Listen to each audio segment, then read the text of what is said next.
It's the year 2008, Barack Obama, the global financial crisis, and most importantly, Super Smash Bros. Brawl.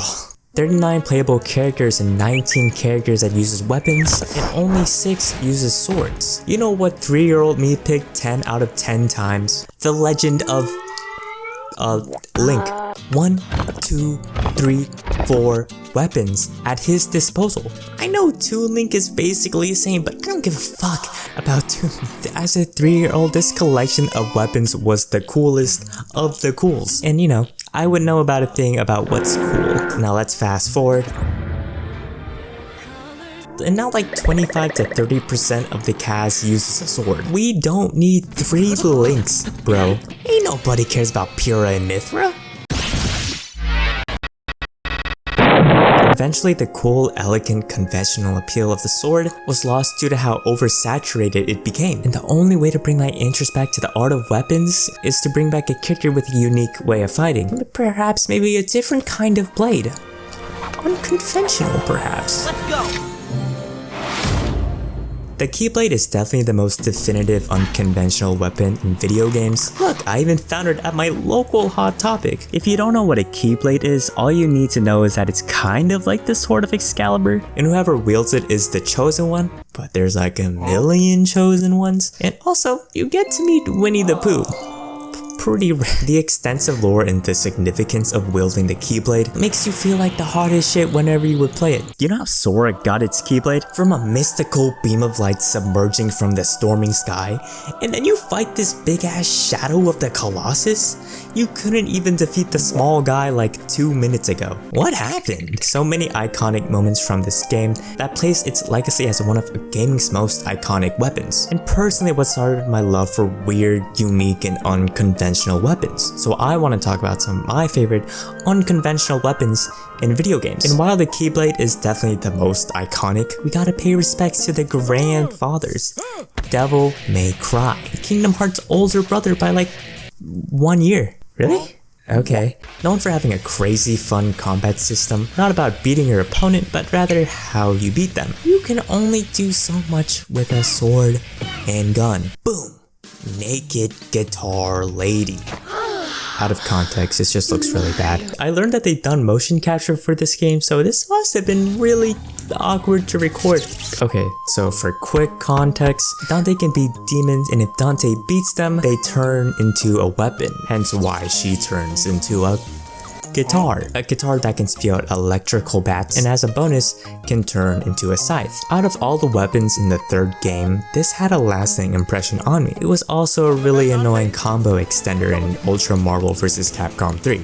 And it doesn't just stop at the third game. At the fifth game, you've got nunchucks that are secretly 5 other weapons. He can use a motorcycle as makeshift chainsaws. Hat. And there's his nephew, Nero. He has a metal arm which he rotates between a variety of them. Gerbera, an arm that kind of propulses him in any direction, like Bakugo from My Hero or an impulse grenade from Fortnite. Then there's one where it's a missile launcher, which can also be used as a makeshift hoverboard. Then there's Fork, Bananas. I don't even know what this one is. I don't.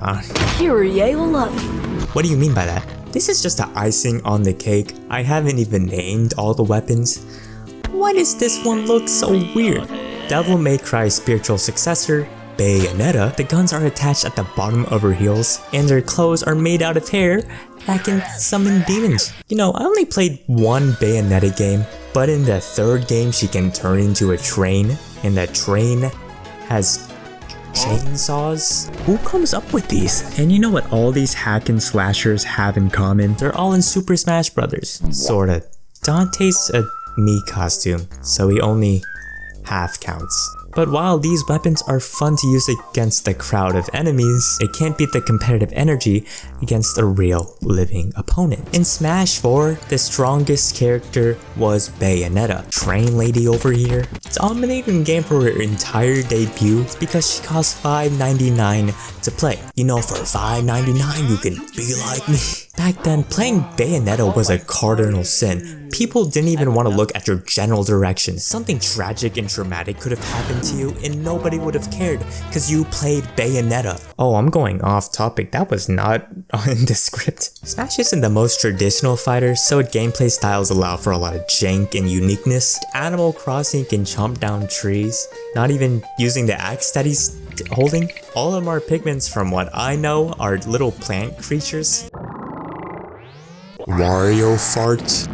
Steve Minecraft is now the character that is dominating the Smash Bros scene because creating platforms in a platform fighter is pretty busted, guys. Sakurai, you can't keep getting away with this. I wish I could inform you on Steve's dominance, but I haven't caught up with the scene since every pro player turned out to be a pedophile. You know what scene also had a bunch of pedophiles?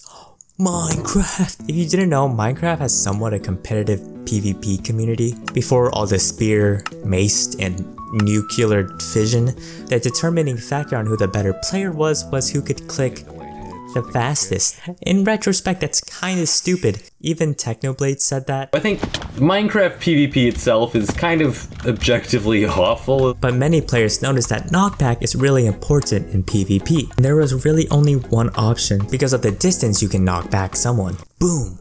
A fishing rod. Not necessarily used to damage, but rather as a combo starter or to interrupt the flow of a combo. It's kinda like parrying your opponent mid-combo.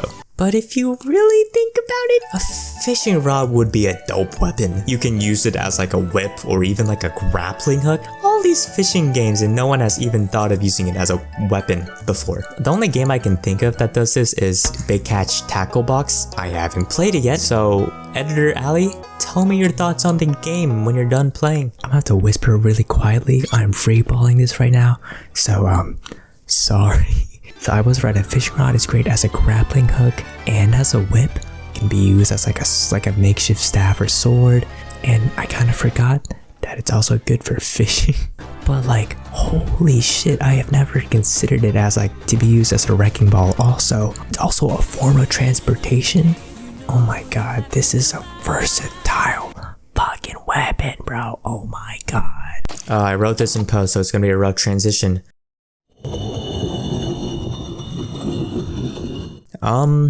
Horror games. Wouldn't be an ally for real if I didn't talk about horror games. In horror, any form of convention is thrown out the window. You face grotesque and abhorrent creatures that are paired with an oppressive, dreadful atmosphere, and in order to traverse the challenges, you bring a weapon to protect yourself because it's the only thing conventional in an unconventional world. Then Fatal Frame is like, oh, ooga booga, take picture.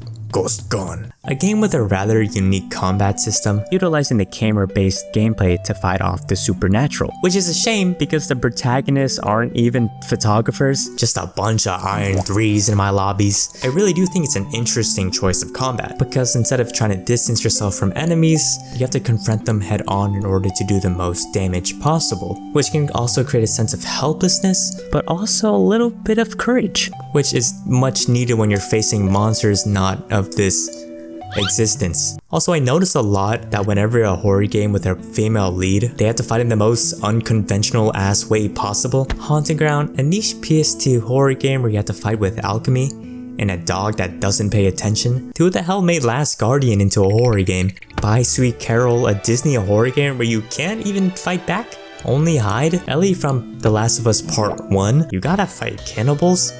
With nothing, all she can use is a brick. Then with male protagonists, it's just the strangest power fantasies. Frank West from Dead Rising, ding ding ding. Also a photographer who gets trapped in a mall with zombies, but then uses his journalism degree to combine a wheelchair and a lawnmower to mow down the hordes of zombies. Now he's combining an exoskeleton suit with a bunch of Slurpee machines so that he can manually generate blizzards? Sure? The super massager, where you combine a leaf blower with a massager to distress the zombie hordes? Because being a zombie is pretty stressful, I guess. Mind you, Frank West has no combat experience outside of maybe high school wrestling. I did high school wrestling. I can't fight for shit. Then you're telling me this guy was able to beat bioterrorists, the American military, and fucking Thanos? Resident Evil 4 Leon Kennedy fights guy who has an egg allergy. And guess what? He throws an egg at him. Why? Not really an unconventional weapon, more like an unconventional solution. The only person that uses an egg as a weapon is Billy Hatcher. I don't think people know who that is. I think the only game that can match the sense of vulnerability is Outlast. You're a journalist that just got trapped into a mental asylum, stuck in a place that is designed for you not to leave. And the people there just want to touch you. They even have their dicks out. And all you got is a camera with night vision, which is the only advantage you have, because the game is really dark and really scary. I don't know if a night vision camera counts as an unconventional weapon since it doesn't do any damage, but right here in Google it says any means of defending yourself, so I'm counting it. Plus, it's my video. There's like so many weapons I can probably talk about. You know, there's Chris's pencil swords, Phoenix Wright from Marvel vs. Capcom 3, and so many more. I only covered a few genres, man. With the amount of iconic weapons in video game, it's hard to come up with weapons that can match the iconic legacy of the weapons that came before them. You know, why would I play another gun game if I still enjoy playing the gun game that I'm currently playing? So I really do appreciate when a game does something out of the ordinary, because it's much easier to appreciate someone's creativity when it's unconventional. Link from Tears of the Kingdom is probably a great example.